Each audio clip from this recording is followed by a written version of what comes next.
সামান্য নৈকট্য কাছে হওয়ার জন্য শত শত কোটি টাকা ঢালে, শুধু দলের কাছে কাছে হওয়ার জন্য।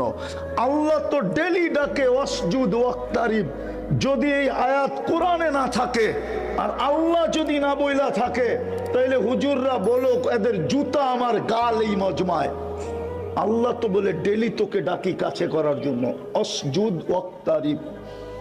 পুরো আয়াত পড়লে সেজদা করতে হবে, পুরো আয়াত পড়লাম না, এটা সেজদার আয়াত। ওয়াসজুদ ওয়াক্তারিব। আল্লাহ বলে তোরে ডেলি 5 বেলা ডাকি আমার কাছে করার জন্য। আল্লাহ কত কাছে ওটো বইলা দিছে, ইয়াসজুদু আলা কাদামাইর রহমান। তোকে আমার কুদরতি পায়ে আনার জন্য আমি ডেলি ডাকি, আমার কুদরতি পায়ে আনার জন্য। পরশ পাথরের ছোঁয়া লাগলে যদি লোহা সোনা হইতে পারে, ও যুবক বল না তুই আমাকে, কুদরতি পায়ের ছোঁয়া লাগলে তুই রূপা হবি না লোহা হবি? সোনার চেয়ে সোনা হবে, হীরার চেয়েও হীরা হবে। আল্লাহ তো